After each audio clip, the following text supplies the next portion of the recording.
Hi friends, Prabhas అన్న 'Salaar' cinema release అయిపోయి block buster target తెచ్చుకుంది. మనం ఎప్పుడెప్పుడా అని చెప్పేసి దాదాపుగా 2 సంవత్సరాలు వెయిట్ చేసిన తర్వాత 'సలార్' సినిమా రిలీజ్ అయిపోయింది.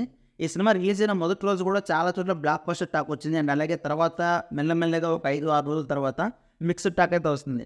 ప్రభాస్ అన్న కలెక్షన్ పరిస్థితి ఏందని చెప్పేసి చాలామంది చాలా రకాలుగా అయితే అడుగుతున్నారు అనమాట. ఎందుకంటే ఇప్పటివరకు అయితే మనకి చెప్పుకోవడానికి ఒక రికార్డు కూడా సరిగ్గా లేదు. 'బాహుబలి' తర్వాత ఒక్క రికార్డు కూడా సరైనది లేదనమాట.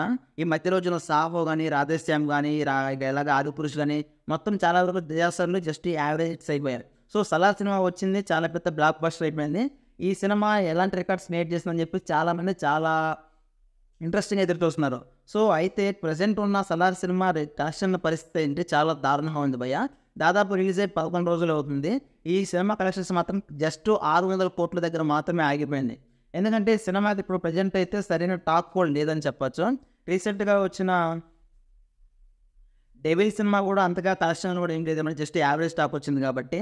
దానికి ముందు వచ్చిన 'హాయ్ నాన్న' సినిమా కూడా యావరేజ్గానే ఉంది కాబట్టి ప్రజెంట్ ఇప్పుడు 'సలార్' సినిమా అయితే కొంచెం ఊపందుకునే అవకాశాలు ఉన్నాయి. ఎందుకంటే ప్రజెంట్ ఇప్పుడు పోటీలో ఏ సినిమా లేదు. లాంగ్ రన్లో చూసుకుంటే ఇక జనవరి రిలీజ్ వరకైతే 'గుంటూరు కారం' సినిమా అండ్ అలాగే 'నా సామిరంగా' ఇవి జనవరి 12 తర్వాత ఉన్నాయి కాబట్టి ఇంకా మనకు ఒక వారం టైం ఉంది ఈ మధ్యలో. ఈ వారంలో అయినా కనీసం ఒక 400 క్రోర్స్ వచ్చేసి ఈ సినిమా 1000 కోట్లు సత్తా చాటిందని ఒక రికార్డ్ అయితే మనకు ఉంటుంది అనుకున్నాం ప్రభాస్ ఫ్యాన్స్ కోసం అయితే. సో నాకు తెలిసి 1000 కోట్లు వచ్చే అవకాశాలు ఉన్నాయనిపిస్తుంది. ప్రజెంట్ ఇప్పటివరకు అయితే ఉన్న కలెక్షన్ 620 కోట్లు మాత్రమే. ఇంకా 380 కోట్లు కలెక్ట్ చేస్తే కనీసం 1000 కోట్ల రికార్డ్ అయినా మనకు వస్తుందని చెప్పి నేను అనుకుంటున్నాను. చూద్దాం మరి ఇంకా లాంగ్ రన్లో ఎలాంటి కలెక్షన్స్ వస్తాయో. ప్రభాస్ అనే ఫ్యాన్స్ మాత్రం ఈ వీడియో కూడా లైక్ చేసి సబ్స్క్రైబ్ చేసుకోండి. Thank you.